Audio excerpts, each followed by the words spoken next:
வாசிக்க கேட்போம். நீங்கள் ஜெபம் பண்ண வேண்டிய விதமாவது, நீங்கள் ஜெபம் பண்ண வேண்டிய விதமாவது, பரமண்டலங்களில் இருக்கிற எங்கள் பிதாவே, பரமண்டலங்களில் இருக்கிற எங்கள் பிதாவே, உம்முடைய நாமம் பரிசுத்தப்படுவதாக, உம்முடைய நாமம் பரிசுத்தப்படுவதாக, உம்முடைய ராஜ்யம் வருவதாக, உம்முடைய ராஜ்யம் வருவதாக, உம்முடைய சித்தம் பரமண்டலத்திலே செய்யப்படுகிறது போல, உம்முடைய சித்தம் பரமண்டலத்திலே செய்யப்படுகிறது போல பூமியிலேயும் செய்யப்படுவதாக. போதும். அல்லேலூயா. அடுத்து வாசிச்சிருங்க. சரி, எங்களுக்கு வேண்டிய ஆகாரத்தை இன்று எங்களுக்கு தாரும், எங்கள் கடனாளிகளுக்கு நாங்கள் மன்னிக்கிறது போல எங்கள் கடன்களை எங்களுக்கு மன்னியும், எங்களை சோதனைக்குட்பட பண்ணாமல் தீமை நின்று எங்களை ரட்சித்துக் கொள்ளும். ராஜ்யமும் வல்லமையும் மகிமையும் என்றென்றைக்கும் உம்முடையவைகளே. ஆமென். அல்லேலூயா. இது பரமண்டல ஜெபம் என்று சொல்வார்கள். இது என்ன ஜெபம்? பரமண்டல ஜெபம். இந்த பரமண்டல ஜெபத்தை கர்த்தர் தம்முடைய சீசர்களுக்கு என்ன பண்ணார்? கற்றுக் கொடுத்தார். அவங்க கேட்டான். அங்கே யோவான் ஸ்நானகன் தன்னுடைய சீசர்களுக்கு என்ன பண்ணுகிறார்? ஜெபம் பண்ண கற்றுக் கொடுத்தார். ஆண்டவரே, நாங்க உங்களோடு இருக்கிறோம், நீங்க எங்களுக்கு என்ன பண்ணணும்? ஜெபம் பண்ண வேண்டிய விதத்தை எங்களுக்கு கற்றுக் கொடுக்கணும் அப்படின்னு சீசர்கள் கேட்டபோது தேவன் அவர்களுக்கு ஒரு ஜெபத்தை கற்றுக் கொடுக்கிறார். அல்லேலூயா. அந்த ஜெபத்தை தான் நம்ம வாசிச்சோம். அந்த ஜெபத்தை 3 பகுதியாய் பிரிக்கலாம். அந்த ஜெபத்தை எப்படி பிரிக்கலாம்?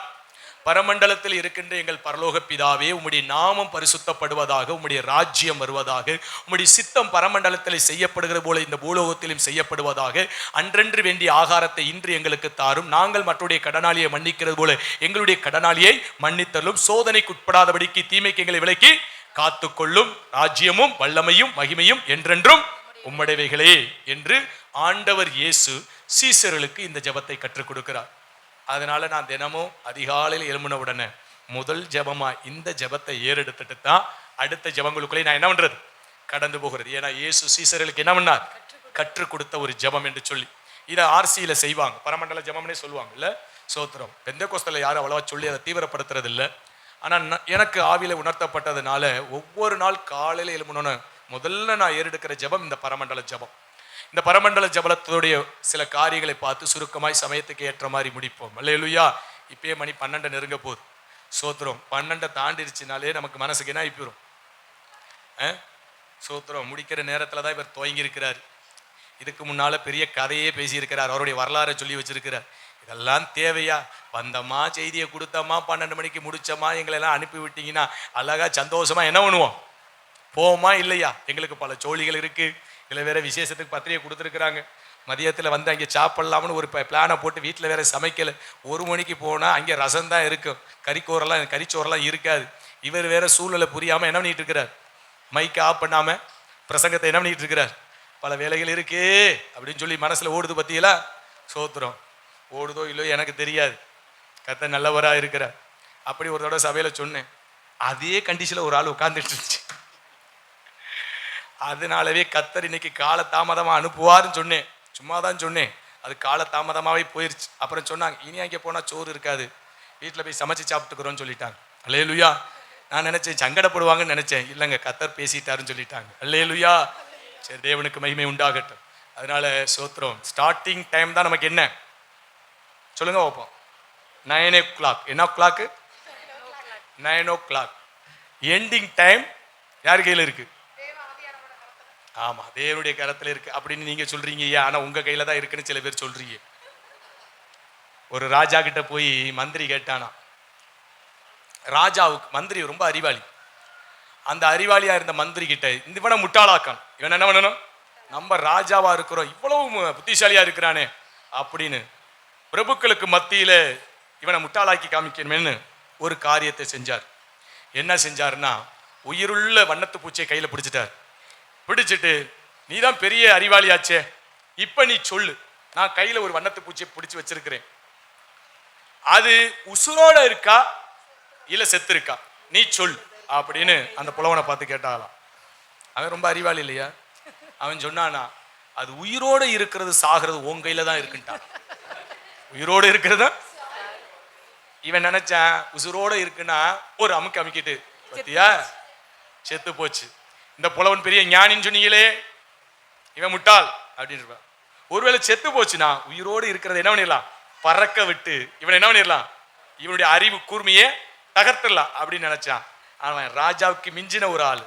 அவன் சொல்லிட்டான், உசுரோடு இருக்கிறதும் சாகிறதும் ராஜாவை உங்க கையில தான் இருக்கணும்னு. ராஜா அசந்துட்டான். டே, நீ தாண்டா பெரிய ஞானி அப்படின்னு சொல்லிட்டான். அல்லேலூயா. ஏன் சொன்னேன்னு கேட்குறீங்களா?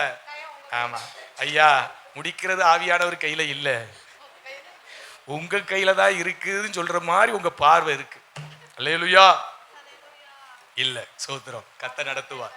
கடந்த நாட்கள்ல கூட நான் சொன்னேன்ல, நான் ஊருக்கு போகணும். எங்க போகணும்? ஒரு வேலையா ஊருக்கு போகணும்னு சொல்லி அன்னைக்கு எப்படியும் 12 மணிக்கு முடிக்கணும். முடிச்சுட்டு நான் ட்ரெயினை பிடிக்கணும் தான் என்ன பண்ணேன். அன்னைக்கு எல்லாரும் கவனிச்சிங்களா? எத்தனை மணிக்கு முடிச்சேன்னு தெரியுமா? 11:45 முடிச்சிட்டேனா? 12:35 தாண்டிருச்சு. அதுக்கப்புறம் எல்லாரையும் ஜெபிச்சு முடிக்க 1:30 தாண்டிருச்சு. என்னுடைய வேலை காரியம்தான். நான் ட்ரெயினை பிடிக்கணும், 3:30க்கு ட்ரெயின். ஆனால் அதுக்காண்டி நான் சுருக்களை பற்றியலா? ஏன்னா கத்துடைய ஆவி அப்போ என்னுடைய காரியம்னா அதை நான் 12 மணிக்கு முடிச்சிருந்தேன்னு வச்சுக்கோங்க, நீங்கள் பிடிச்சிருவீங்க.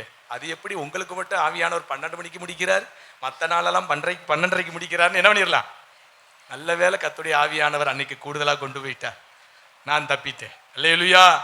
சரி, அப்போ நான் முடிச்சிருக்கலாம். நீங்கள் யோசிக்கலாம், அதை யோசிச்சு பாருங்க. நான் 12 மணிக்கு முடிச்சுட்டு அந்த ட்ரெயின் அழகாக என்ன பண்ணிடலாம், பிடிச்சிடலாம்.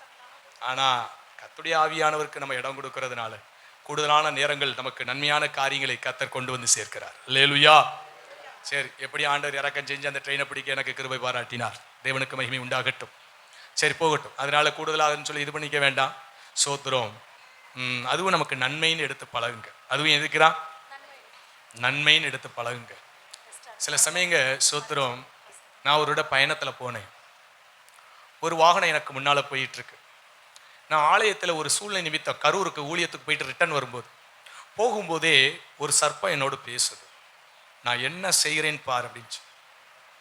இல்லடா சர்ப்பம், நான் என்ன செய்கிறேன் பாருன்னு பேசுதே, இது என்னன்னு நமக்கு தெரியலையே அப்படின்ட்டு ஜெபம் பண்ணிட்டு போகிறேன். போய் ஊழியங்கள்லாம் முடிஞ்சு சோத்திரம் துரிதமாக கிளம்பி போகணும். கிளம்பலாகும் போது ஒரு ஆளுக்கு ஜெபம் பண்ணணும்.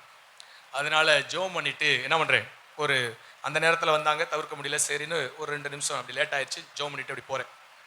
அப்போ பயண காலத்தில் போயிட்டு இருக்கும்போது எனக்கு முன்னால் ஒருத்தர் பயணிச்சுக்கிட்டு போயிட்டு இருக்கேன், நான் பின்னால் போயிட்டு இருக்கிறேன்.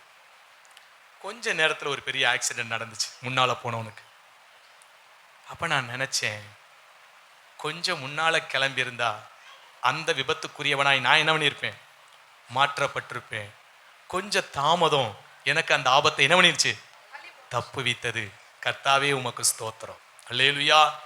நம்ம தாமதம் நினைப்போம், அந்த தாமதத்துக்குள்ள எவ்வளவோ காரியங்களை கர்த்தர் நமக்கு என்ன பண்ணுவார், செய்து கொடுப்பார், பாதுகாப்பார். எதற்காய் தாமதங்கிறதா ரொம்ப முக்கியம். இது தேவனுக்காக தாமதம். அல்லேலூயா. உங்க வேலை காரிய தாமதத்துக்கு அது பொறுப்பாக முடியாது. கர்த்தருடைய காரியத்தின் நிமித்தம் நீங்கள் தாமதப்படுவீர்கள். உங்களுடைய காரியங்கள் தாமதமாகுது, லேட் ஆகுது, கூடுகை நிமித்தம் ஆராத நிமித்தம் அப்படி ஆயிப்போச்சு அப்படின்னா துக்கப்படாதீங்க. அது தேவன் நன்மையாகவே ஆசீர்வாதமாகவே தேவன் என்ன பண்ணுவார், மாற்றி கொடுக்கிறவராய் இருக்கிறார். அல்லேலூயா. அதனால சோத்திரம், இந்த நேரங்களில் நமக்கு என்ன எதிர்காலம் காரியம் நமக்கு அடுத்து என்னன்னு தெரியாது, ஆனால் தெய்வத்துக்கு தெரியும் இல்லை. அதனால உங்களை தாமதப்படுத்தி கூட தெய்வம் என்ன பண்ணுவார், அப்படிதான் நீங்க எடுத்து பழகணும். நான் இந்த நேரத்தில் தான் புறப்படுகிறது, அது நல்லது, தேவன் அப்படிதான் வைத்திருக்கிறார் அப்படின்னு சொல்லி தேவனுடைய நடத்துதலாகவே நீங்க என்ன பண்ணணும். பலிபீடத்திலிருந்து கர்த்தருடைய வார்த்தை எப்படி வந்தால் கர்த்தர் பேசுகிறான்னு எடுக்கணும். ஆமாம் சோத்திரம். அநேகருக்கு நான் சொல்லிக் கொடுக்குறேன், அநேக சபைகளுக்கும் சொல்லிக் கொடுக்குறேன். கால தாமதமாய் கடந்து போனாலும் கர்த்தர் தான் அந்த பகுதியில் நம்மளை நடத்துறார் அப்படின்னு சொல்லி என்ன பண்ணணும், நீங்க என்ன பண்ணணும். ஆமாம், அப்படி ஒரு புரிந்து கொள்ளுதலோடு தான் செயல்படணும். அல்லேலூயா. அதுதான் உண்மையும் கூட. நீங்க புரிந்து கொள்ள கர்த்தர் அப்படி செய்வார். கர்த்தருக்கு மகிமை உண்டாகட்டும். சோத்திரம். இப்படி சொல்லிக்கிட்டே போனா செய்தி எடுக்க முடியாது, செய்தி ஓட மாட்டேங்குது, என்னன்னு ஒன்றும் புரிய மாட்டேங்குது. Right, okay. 3 விதமான குறிப்பு அந்த ஜெபத்தில். முதலாவது ஆவிக்குரிய ஜெபம், இரண்டாவது பூமிக்குரிய ஜெபம், மூன்றாவது தேவனை மகிமைப்படுத்துகிற காரியம். அல்லேலூயா. இது போலதான் நம்முடைய வாழ்க்கையில ஜெபம் 3 பகுதியா இருக்கணும். ஒன்று ஆவிக்குரிய காரியத்துக்காய் ஜெபிக்கணும், இரண்டாவது பூமிக்குரிய காரியத்துக்காய் ஜெபிக்கணும், மூன்றாவது எல்லாவற்றிலும் யாரை தான் மகிமைப்படுத்தணும். அதுக்கு தான் உங்களுக்கு முன்கூட்டியே சொன்னேன், உலகத்தில் நடந்த அநேக காரியங்கள் அவங்க வீழ்ச்சியை சந்திக்க காரணம் தெய்வத்தை மகிமைப்படுத்தாமல் அவர்கள் தங்களை உயர்த்தினபடினாலே தேவன் அதை அழித்து போட்டார் என்று சொல்லி. அதனால உங்க வாழ்க்கையில எவ்வளவு பெரிதான காரியங்களா இருக்கட்டும், நமக்குள்ள இருக்கிற நல்ல சுபாவமா இருந்தால், நம்ம எடுக்கிற காரியங்கள் எதுவானால், எவ்வளவு பெரிய சாதனை செய்கிறதா இருந்தாலும் முடிவில் யாரை தான் நீங்க மகிமைப்படுத்தணும், தேவனை மகிமைப்படுத்துகிறவளா இருக்கணும்.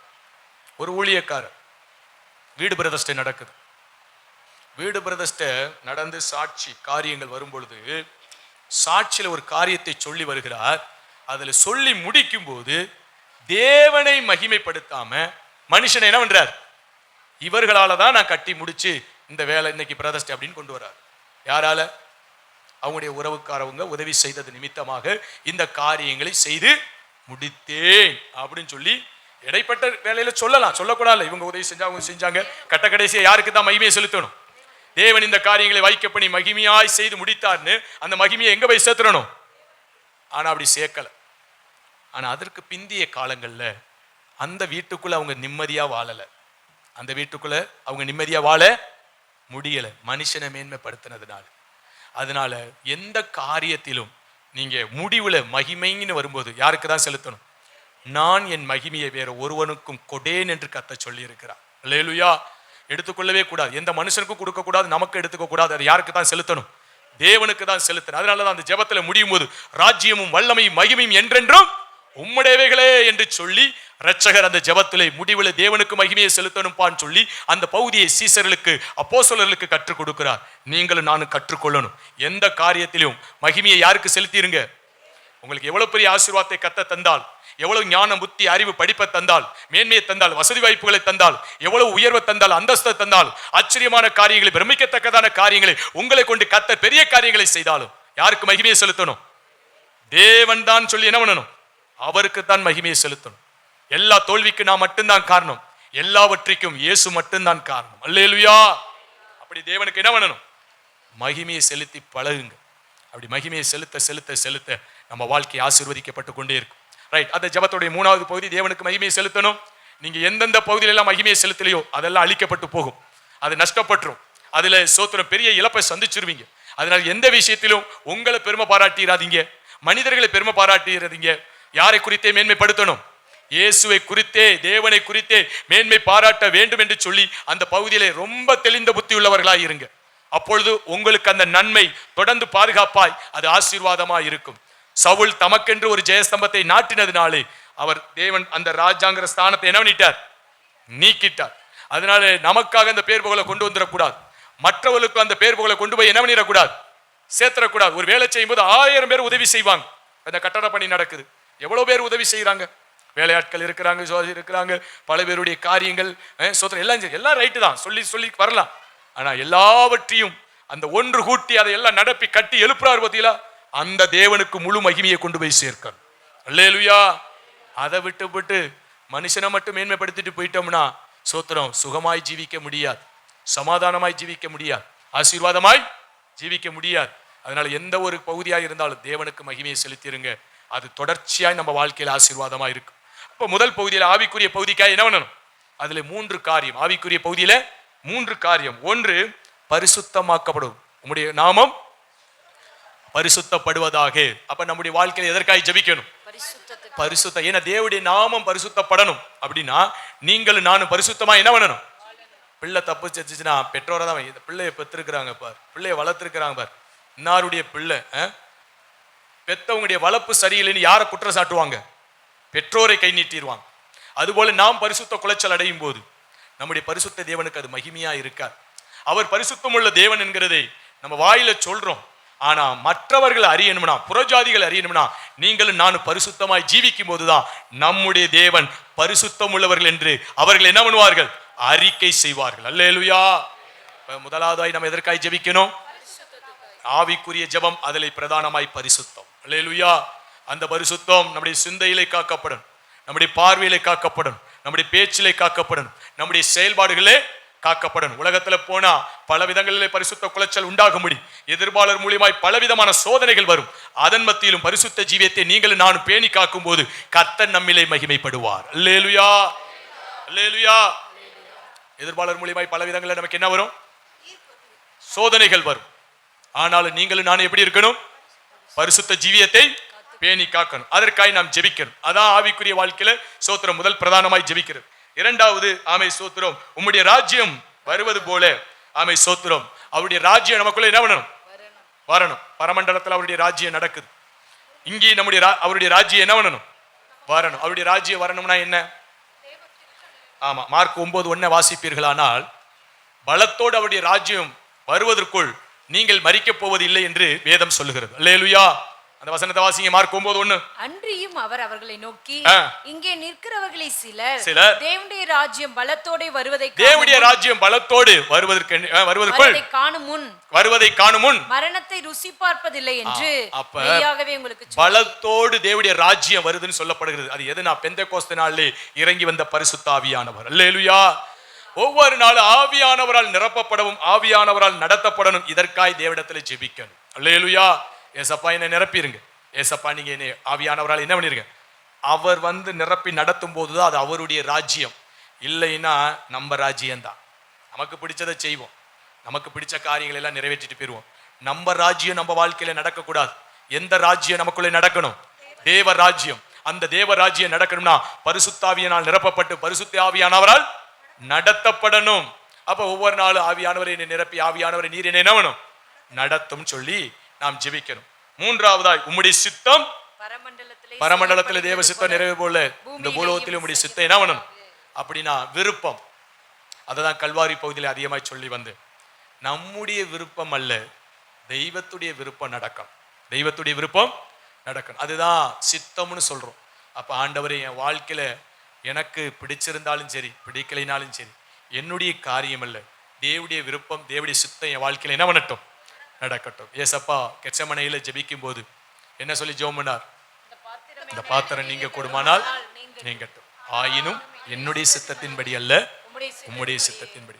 ஒருவேளை உலகத்துல எதையாவது ஒரு காரியம் நன்மையானதை விரும்பினா கூட இப்படிதான் ஜெபிக்கணும்.